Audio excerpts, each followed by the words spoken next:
بسم الله الرحمن الرحيم. الحمد لله رب العالمين والصلاة والسلام على سيد الأنبياء والمرسلين. أما بعد فأعوذ بالله من الشیطان الرجیم. بسم اللہ الرحمن الرحیم. محبت کے ساتھ مل کے درود پاک پڑھتے ہیں. الصلاة والسلام علیک یا سیدی یا رسول اللہ وعلى آلك وصحابك يا سيدي يا حبيب الله. الصلاة والسلام عليك يا نبي الله وعلى آلك وصحابك يا نور الله. اب آپ احباب کی خدمت میں درود پاک کی فضیلت عرض کرتا ہوں، جو کہ ایک واقعہ ہے کثرت سے درود پاک پڑھنے والی بچی کا. جیسا کہ حضرت شیخ محمد بن سلیمان جزوری رحمۃ اللہ علیہ وضو کرنے کے لیے ایک کنویں پر گئے، مگر اس سے پانی نکالنے کے لیے کوئی چیز پاس نہ تھی. شیخ پریشان ہو گئے کہ کیا کروں.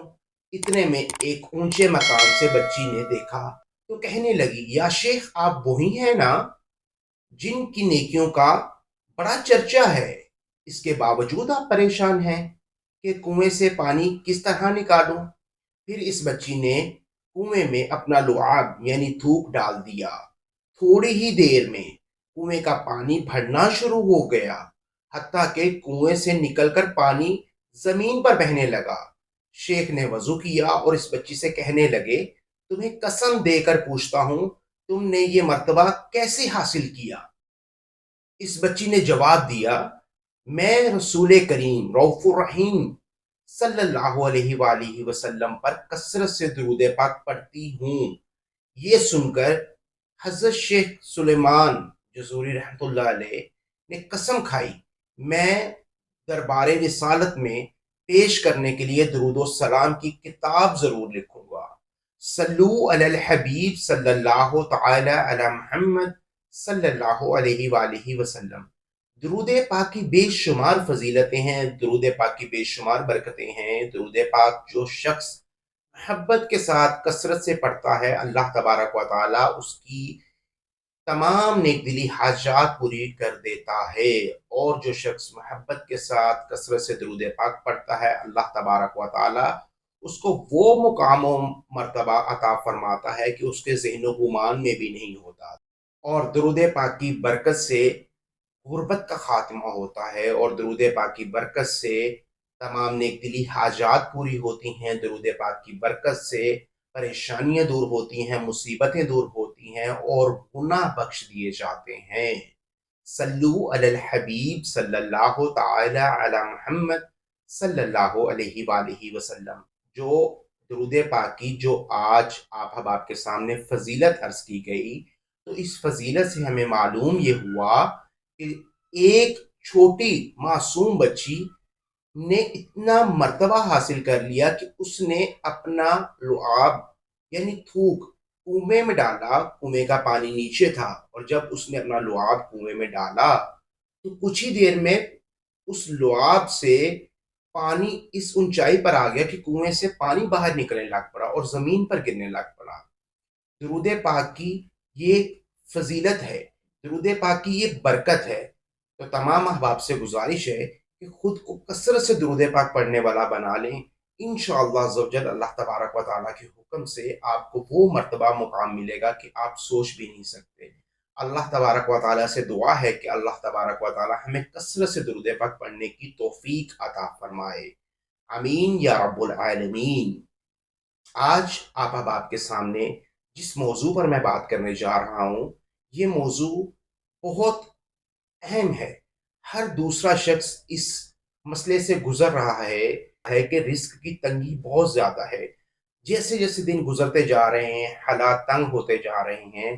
اس کے بارے میں وہ سوچ بچار بھی کرتے ہیں اور اوراد و وظائف کا سہارا بھی لیتے ہیں. اس کے باوجود بھی وہ مکمل کامیابی حاصل نہیں کر پاتے.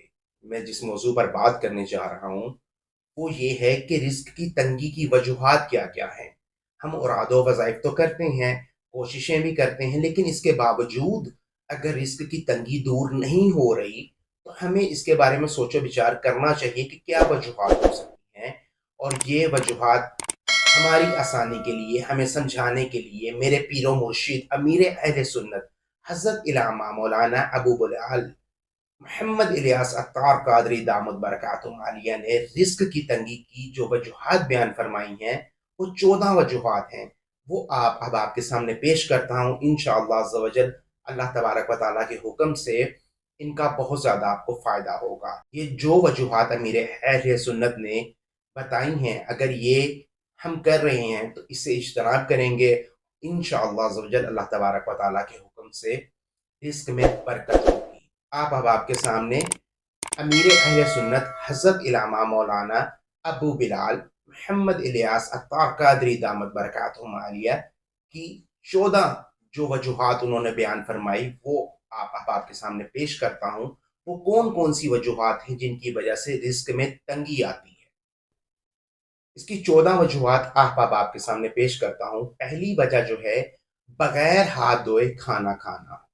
ہم میں سے بہت افراد اس طرح کرتے ہیں کہ ہاتھ دھوئے بغیر جلدی میں کھانا کھانا لگ پڑتے ہیں، نہ ہاتھ دھوتے ہیں نہ منہ دھوتے ہیں۔ یہ ایک وجہ ایسی ہے جس کی وجہ سے رزق میں تنگی آتی ہے، اس لیے ہمیں چاہیے کہ ہم ہاتھ دھو کر کھانا کھائیں۔ دوسری وجہ جو امیر اہل سنت نے بتائی ہے وہ یہ ہے کہ ننگے سر کھانا کھانا۔ تیسری وجہ جو امیر اہل سنت نے بتائی ہے، اندھیرے میں کھانا کھانا۔ چوتھی وجہ دروازے پر بیٹھ کر کھانا کھانا۔ پانچویں وجہ میت کے قریب بیٹھ کر کھانا کھانا۔ چھویں وجہ جنابت یعنی ناپاکی کی حالت میں کھانا کھانا۔ ساتویں وجہ چارپی پر بیٹھ کر بغیر دسترخوان بچھائے کھانا کھانا۔ آٹھویں وجہ نکلے ہوئے کھانے میں دیر کرنا۔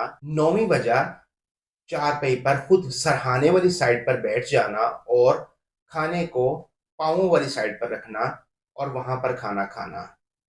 10ویں وجہ دانتوں سے روٹی کترنا۔ 11ویں وجہ چینی یا مٹی کے ٹوٹے ہوئے برتن استعمال میں رکھنا۔ 12ویں وجہ کھائے ہوئے برتن صاف نہ کرنا۔ 13ویں وجہ جس برتن میں کھانا کھایا اسی میں ہاتھ دھونا۔ 14ویں وجہ کھانے پینے کے برتن کھلے چھوڑ دینا۔ کھانے پینے کے برتن بسم اللہ الرحمن الرحیم پڑھ کر ڈھانپ دینے چاہیے، بلائیں اترتی ہیں اور خراب کر دیتی ہیں، پھر وہ کھانا اور مشروب بیماریاں لاتا ہے۔ تو اب آپ کے سامنے جو 14 وجوہات رزق کی تنگی کی پیش کی گئی، اگر ان میں سے کچھ وجوہات بھی 1 2 4 وجوہات بھی آپ کے اندر موجود ہیں تو ان سے اجتناب کیجئے، انشاءاللہ عز و جل اللہ تبارک و تعالیٰ کے حکم سے رزق کی تنگی دور ہو جائے گی۔ حضرت سیدنا امام برہان الدین زرنوحی رحمۃ اللہ علیہ نے رزق کی تنگی کے جو اسباب بیان فرمائے ہیں، اب وہ آپ کے سامنے پیش کرتا ہوں۔ زیادہ سونے کی عادت، اس سے جہالت پیدا ہوتی ہے۔ دوسری وجہ بیان فرمائی بے لباس ہو کر سونا۔ تیسری وجہ بیان فرمائی بے حیائی کے ساتھ پیشاب کرنا، جیسا کہ ہم دیکھتے ہیں کہ مارکیٹس وغیرہ میں یا جہاں پر کھلا پلاٹ وغیرہ ہوتے ہیں، کھلی جگہ وغیرہ ہوتی ہے، وہاں پر سرے عام لوگ پیشاب کر رہے ہوتے ہیں، اس سے بھی رزق میں تنگی آتی ہے۔ چوتھی وجہ بیان فرمائی دسترخوان پر گرے ہوئے دانے اور کھانے کے ذرے وغیرہ اٹھانے میں سستی کرنا۔ پانچویں وجہ بیان فرمائی پیاز اور لہسن کے چھلکے جلانا۔ چھویں وجہ بیان فرمائی گھر میں کپڑے سے جھاڑو دینا۔ ساتویں وجہ بیان فرمائی رات کو جھاڑو دینا۔ آٹھویں وجہ بیان فرمائی کوڑا گھر میں ہی چھوڑ دینا۔ نویں وجہ بیان فرمائی مشائخ کے آگے چلنا۔ 10ویں وجہ بیان فرمائی والدین کو ان کے نام سے پکارنا۔ اور 11ویں وجہ دروازے کے ایک حصے سے ٹیک لگا کر کھڑے ہونا۔ 12ویں وجہ بیت الخلاء میں وضو کرنا۔ 13ویں وجہ بدن ہی پر کپڑا وغیرہ سی لینا۔ 14ویں وجہ چہرہ لباس سے خشک کرنا۔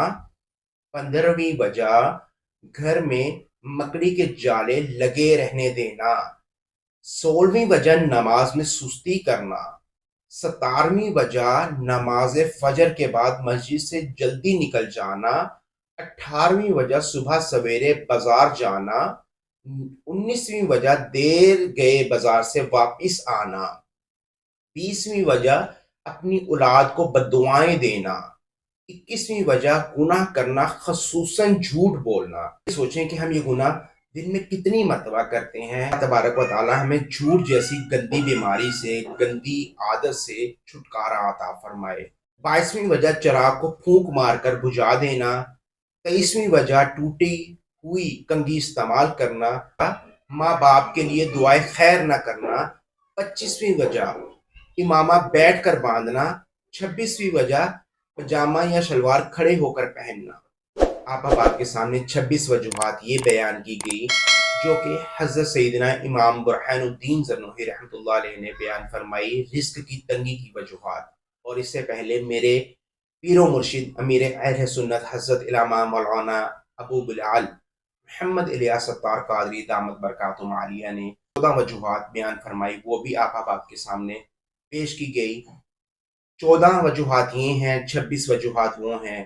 تو ہمیں غور کرنا چاہیے کہ ہم ان میں سے کتنی وجوہات جو ہے ہم اپنائے بیٹھے ہیں، جس کی وجہ سے ہماری رزق کی تنگی جو ہے وہ دور ہی نہیں ہو رہی۔ آپ سے گزارش ہے کہ جتنی بھی وجوہات ان میں سے اپنائے بیٹھے ہیں ان سے اجتناب کریں۔ انشاءاللہ عز و جل اللہ تبارک و تعالیٰ کے حکم سے وسیع رزق حاصل ہوگا، رزق کی تنگی دور ہو جائے گی، غربت کا خاتمہ ہو جائے گا۔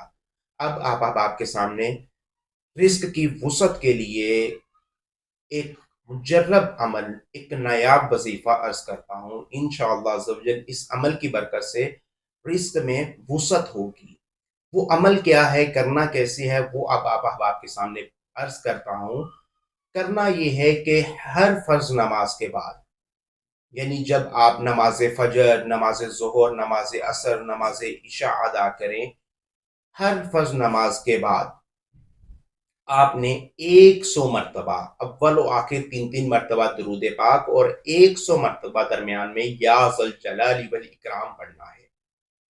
پڑھنے کے بعد وہیں بیٹھے ہوئے اللہ تبارک و تعالیٰ کی بارگاہ میں گڑ گڑا کر خلوص دل کے ساتھ سچی توبہ کرتے ہوئے اللہ تبارک و تعالیٰ کی بارگاہ میں دعا کرنی ہے۔